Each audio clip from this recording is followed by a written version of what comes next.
ಚನ್ನಪಟ್ಟಣ ನಗರದ ಮಧ್ಯಭಾಗದಲ್ಲಿರುವಂತಹ ಸೆಟ್ಟಿಹಳ್ಳಿ ಕೆರೆ ಒತ್ತುವರಿಯನ್ನು ತೆರವುಗೊಳಿಸದೆ ಅಭಿವೃದ್ಧಿ ಕಾಮಗಾರಿ ಕೈಗೊಳ್ಳಲಾಗಿದೆ ಎಂದು ಜಿಲ್ಲಾಧಿಕಾರಿಗಳಿಗೆ ಸಾಮಾಜಿಕ ಕಾರ್ಯಕರ್ತ ಕಂಚನಹಳ್ಳಿ ರವಿಕುಮಾರ್ ದೂರಿದ್ದಾರೆ. ನಗರದ ಸೆಟ್ಟಿಹಳ್ಳಿ ಕೆರೆ ಒತ್ತುವರಿ ಹಾಗೂ ಮಾಲಿನ್ಯದಿಂದ ತನ್ನ ಅಸ್ತಿತ್ವವನ್ನು ಕಳೆದುಕೊಂಡು ವಿನಾಶದಂಚಿಗೆ ತಲುಪಿತ್ತು.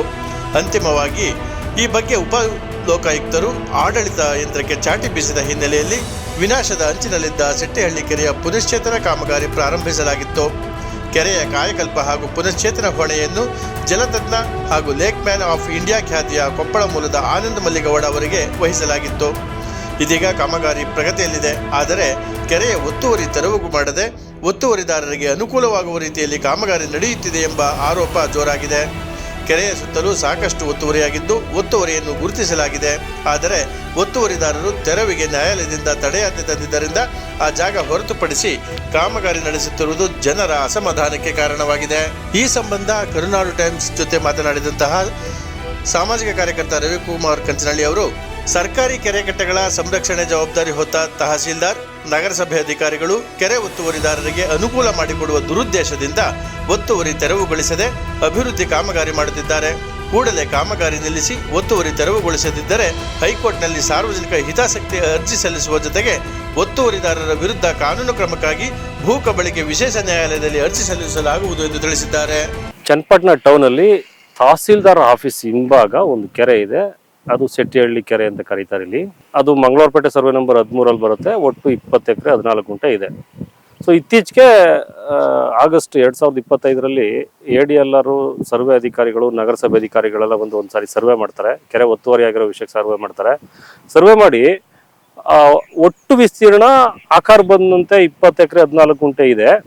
ವಸ್ತು ಸ್ಥಿತಿಯಲ್ಲಿ 19 ಎಕರೆ ಸಮಥಿಂಗ್ ಇದೆ ಅಂತ ಬರೀತಾರೆ. ಅಂದ್ರೆ 36 ಗುಂಟೆ ಕಡಿಮೆ ಇದೆ ಅಂತ ಬರೀತಾರೆ. ಹತ್ರ 1 ಗುಂಟೆ ಕಡಿಮೆ ಇದೆ, ಅದು ಒತ್ತುವರಿ ಆಗಿದೆ ಅಂತ ಹೇಳ್ತಾರೆ. ಎಲ್ಲಿ ಎಷ್ಟು ಒತ್ತುವರಿ ಆಗಿದೆ, ಯಾರು ಒತ್ತುವರಿ ಮಾಡೋರು ಅಂತ ಬರೆಯೋದಿಲ್ಲ. ಹಿಂದೆ ಒಂದ್ಸಾರಿ ಸರ್ವೆ ಆಗಿತ್ತಂತೆ, ನನಗಿನ್ನು ದಾಖಲೆ ಬಂದಿಲ್ಲ, ಕಲೆಕ್ಟ್ ಮಾಡ್ತಾ ಇದ್ದೀನಿ. ಆ ಸರ್ವೆ ಮಾಡಿದ್ದಾಗ ಸರ್ವೆ ಅಧಿಕಾರಿಗಳು ಯಾರು ಎಷ್ಟು ಒತ್ತುವರಿ ಮಾಡೋರೆ, ಯಾವ ಸರ್ವೆ ನಂಬರ್ ಒತ್ತುವರಿ ಮಾಡೋರು ಅಂತ ಫಿಕ್ಸ್ ಮಾಡಿ ಬರೀತಾರೆ. ಸೊ ನಾನು ಸರ್ವೆ ದಾಖಲೆಗಳು ಇಲ್ಲಿವರೆಗೂ ನನ್ನ ಅನುಭವದಲ್ಲಿ ಸರ್ವೆ ರೆಕಾರ್ಡ್ ನೋಡಿದಾಗ ಸರ್ವೆ ಮಾಡೋ ಸಂದರ್ಭದಲ್ಲಿ ಯಾವ ಸರ್ವೆ ನಂಬರ್ ಮಾಲೀಕರುಗಳು ಒತ್ತುವರಿ ಮಾಡೋರೆ ಅಥವಾ ಯಾವ ಸ್ವತ್ತಿನ ಮಾಲೀಕರುಗಳು ಒತ್ತುವರಿ ಮಾಡೋರೆ ಅಂತ ಫಿಕ್ಸ್ ಮಾಡ್ತಾರೆ. ಫಿಕ್ಸ್ ಮಾಡಿ ಎಷ್ಟು ಗುಂಟೆ ಇದೆ, ಎಷ್ಟು ಅಡಿ ವ್ಯತ್ಯಾಸದಲ್ಲಿ ಎಷ್ಟು ಮೀಟರ್ಗಳು ಒತ್ತುವರಿ ಮಾಡೋರೆ ಅಂತ ಕಲ್ಲ ಬಣ್ಣದಲ್ಲಿ ಗುರುತಿಸ್ತಾರೆ. ಆದ್ರೆ ಆಗಸ್ಟ್ 2025ರಲ್ಲಿ ಮಾಡೋ ಸರ್ವೆಯಲ್ಲಿ ಯಾರ್ಯಾರು ಒತ್ತುವರಿ ಮಾಡೋರೆ, ಯಾವ ಸರ್ವೆ ನಂಬರ್ ಒತ್ತುವರಿ ಮಾಡೋರೆ ಅಂತ ಫಿಕ್ಸ್ ಮಾಡೋದಿಲ್ಲ. ಇದರಲ್ಲಿ ತಾಲೂಕ್ ಆಫೀಸ್ ಕೂಡ ಒತ್ತುವರಿ ಇದೆ. ತಾಲೂಕ್ ಆಫೀಸ್ ಹಿಂಭಾಗ ತಾಲೂಕ್ ಆಫೀಸ್ ಕಾಂಪೌಂಡ್ ಇದೆ. ಆ ತಾಲೂಕ್ ಆಫೀಸ್ಗೆ ಅಂತೇಳಿ ಒಂದಷ್ಟು ಅಂಗಡಿಗಳು ಮಾಡ್ತಾರೆ. ತಾಲೂಕ್ ಕಚೇರಿಗೆ ಅನುಕೂಲ ಆಗಲಿ ಅಂತ ಅಂಗಡಿಗಳು ಮಾಡ್ತಾರೆ. ಸೊ ಆ ಅಂಗಡಿ ಮಳಿಗೆ ಮತ್ತೆ ಕಾಂಪೌಂಡ್ ಒತ್ತುವರಿಯಲ್ಲಿದೆ.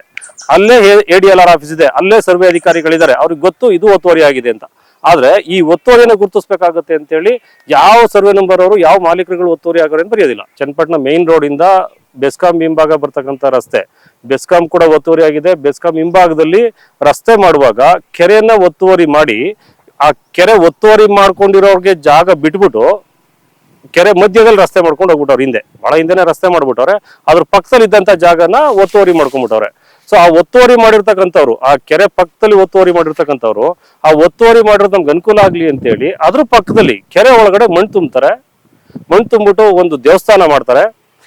ಸುಮಾರು ಒಂದು 10 ಎಕರೆ 10 ಗುಂಟೆ ಅಷ್ಟು ಪ್ರದೇಶಕ್ಕೆ ಮಣ್ಣು ತುಂಬ್ತಾರೆ. ಮಣ್ಣು ತುಂಬಿ ಅಲ್ಲಿ ಗಿಡಗಳನ್ನ ನೆಡ್ತಾರೆ, ಅರಳಿ ಗಿಡಗಳನ್ನ ನೆಡ್ತಾರೆ. ಅರಳಿ ಗಿಡಗಳನ್ನ ನೆಟ್ಬಿಟ್ಟು ಇಲ್ಲಿ ಅರಳಿ ಮರ ಇದೆ, ಇನ್ನು ದೇವಸ್ಥಾನ ಇದೆ, ಇಲ್ಲಿ ಯಾರು ಬರ್ದೇ ಹೋಯ್ತಾರೆ, ಅಲ್ಲಿವರೆಗೆ ಅಷ್ಟೇ ಕೆರೆ ಉಳಿತು, ನಮ್ಗೆ ಒತ್ತುವರಿಗೆ ಈಸಿ ಆಗ್ಲಿ ಅಂತೇಳಿ ಅದು ಫಿಕ್ಸ್ ಮಾಡಿ ದೇವಸ್ಥಾನ ಮಾಡ್ತಾರೆ.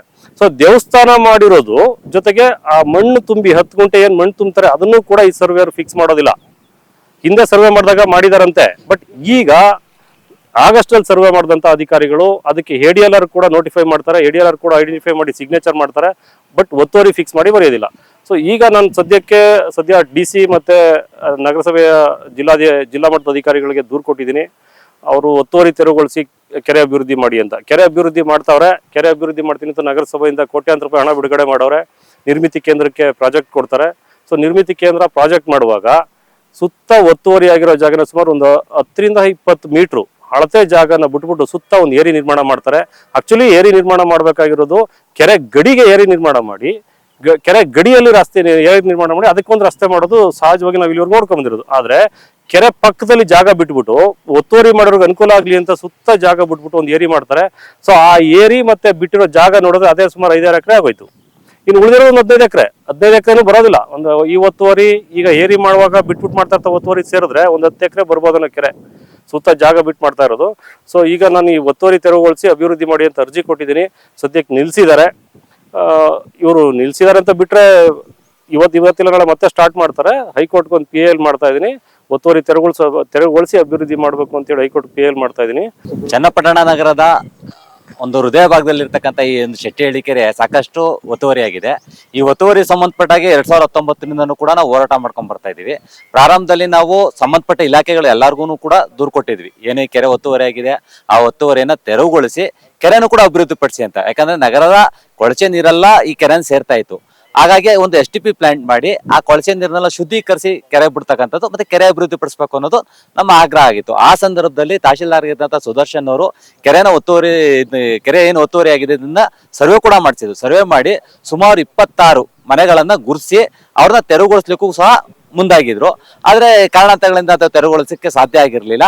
ಆನಂತರ ಇದೇ ರೀತಿನ ಅಧಿಕಾರಿ ಹೋದ ನಂತರ ಬಂದಂತ ಅಧಿಕಾರಿಗಳು ಯಾರನ್ನೂ ಕೂಡ ಈ ವಿಷಯದ ಬಗ್ಗೆ ಗಮನ ಹರಿಸಲಿಲ್ಲ. ಹಾಗೂ ಯಥಾಸ್ಥಿತಿ ಉಳ್ಕೊಂಡಿತ್ತು.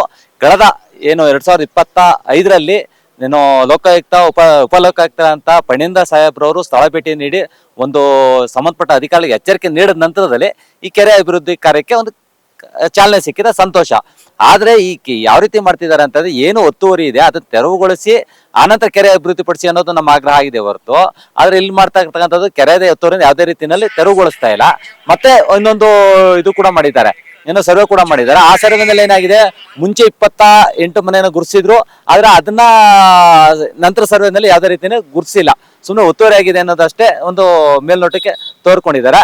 ಈಗ ಏನ್ ಮಾಡ್ತಿದ್ದಾರೆ ಅಂದ್ರೆ ಕೆರೆನೆಲ್ಲ ಕ್ಲೀನ್ ಮಾಡಿದ್ದಾರೆ. ಕೆರೆ ಕ್ಲೀನ್ ಮಾಡಿ ಏನು ಕೆರೆ ಗಡಿ ಭಾಗದಿಂದ ಹೊರಗಡೆ ಏನಿದೆ ಇವನ್ ಕೆರೆದು ಬಫರ್ ಝೋನ್ ಅನ್ನು ಸಹ ಗುರ್ಸಿ ತೆರವುಗೊಳಿಸ್ಬೇಕಿತ್ತು.